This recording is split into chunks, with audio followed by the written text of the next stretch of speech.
And so we come to a lesson with a really long name and a scary word, but I promise this one's okay. Uh, we're going to use a pre-calculus idea to make calculus a little bit easier. So what if we wanted to find the integral of 5x squared plus x minus 28 over x cubed minus 4x squared plus x plus 6 dx? What if that's what we wanted? You would say, get out of here. The derivative of this is nowhere close to what's up there, so it's not even some simple log thing. So I said, well, maybe. What if I said that's not it? It's really the integral of 5x squared plus x minus 28 over x plus 1 times x minus 2 times x minus 3 dx. And you'd say, well, that's still not helpful, because just because I know this factors doesn't tell me anything about that, so that's terrible. And I said, well, that's not it. Really, it's this. It's the integral of negative 2 over x plus 1 plus 2 over x minus 2 plus 5 over x minus 3 dx. Could you do that integral? And that answer is yes, because this is a natural log, this is a natural log, this is a natural log, so we're in great shape that way. So here's what algebra tells us. Anytime you have a fraction with a factorable denominator, and every time that fraction has a higher power in the denominator than it does in the numerator, this will always happen. We can always write it as a sum like this. And so that is a partial fraction decomposition. I will demonstrate. Find the integral of 3 over x squared minus 7x plus 10 dx. So clearly this denominator factors. This denominator is x minus 5 times x minus 2. And so here's what the theory tells us. This fraction is equal to the sum of two proper fractions whose denominators are the factors that we see here, the x minus 5 and the x minus 2. This fraction is the sum of two proper fractions. This is a proper fraction because there's an x squared in the denominator and no x squared or higher power in the numerator.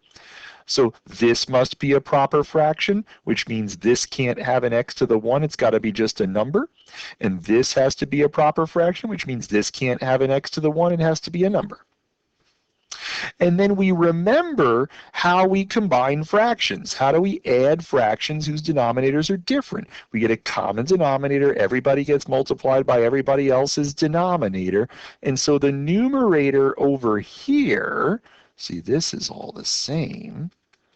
The numerator over here is a times x minus 2 plus b times x minus 5. So it must be that the right-hand side here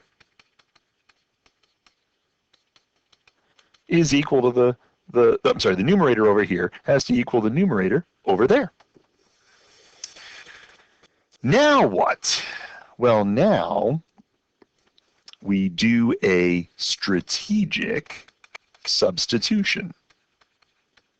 Actually, we do two strategic substitutions.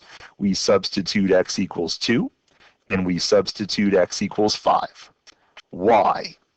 If x is 2, this drops out, and we figure out that e is negative 1. And if x is 5, then this factor drops out, and we figure out that a is 1. So the original integral is the integral of a over x minus 5 plus b over x minus 2 dx. What were a and b? 1 and negative 1. Well, I know how to find this integral. It's the natural log of the absolute value of x minus 5. And I know how to do this integral. It's the natural log of the absolute value of x minus 2.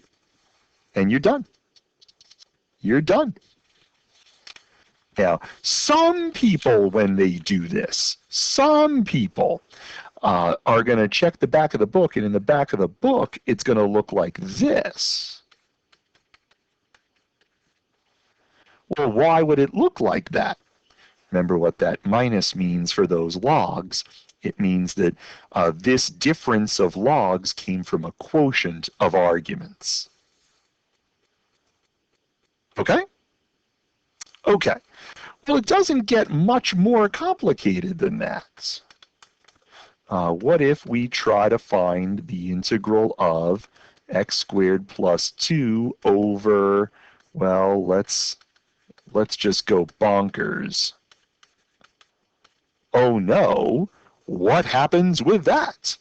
Well, this is going to end up being an integral of somebody over x minus 1, somebody over 2x minus 8, somebody over x plus 2 dx.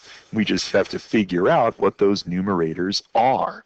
And we can do that if we recognize that three proper fractions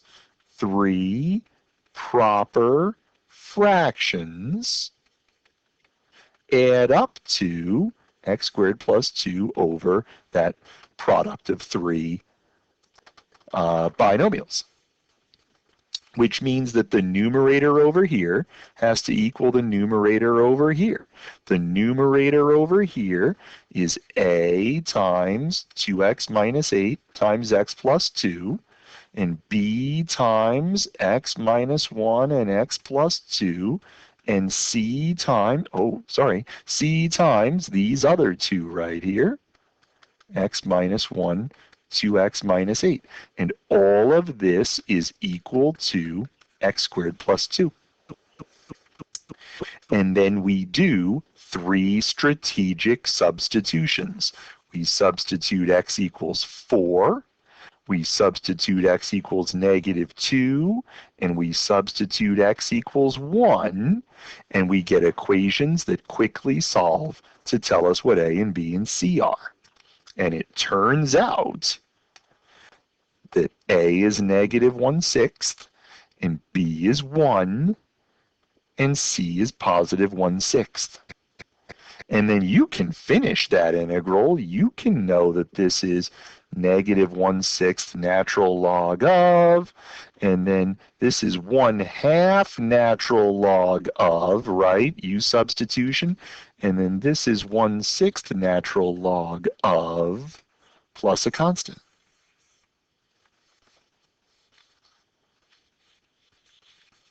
Okay. There will be another screencast with two other examples that get a little bit more complicated. You may want to practice. Maybe you want to find the integral of 2x minus 1 over x squared minus 5x plus 6. Maybe you want to find the integral of negative 4x plus 6 over x minus 1 times x minus 2 times x minus 3 dx.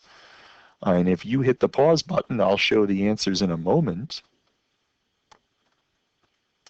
This one happens to be 5 ln of absolute value of x minus 3 minus 3 ln of absolute value of x minus 2 plus a constant. And this one happens to be the natural log of absolute value of x minus 1 plus 2 natural log of absolute value of x minus 2 minus 3 times the natural log of absolute value of x minus 3 plus a constant. Hope it helps.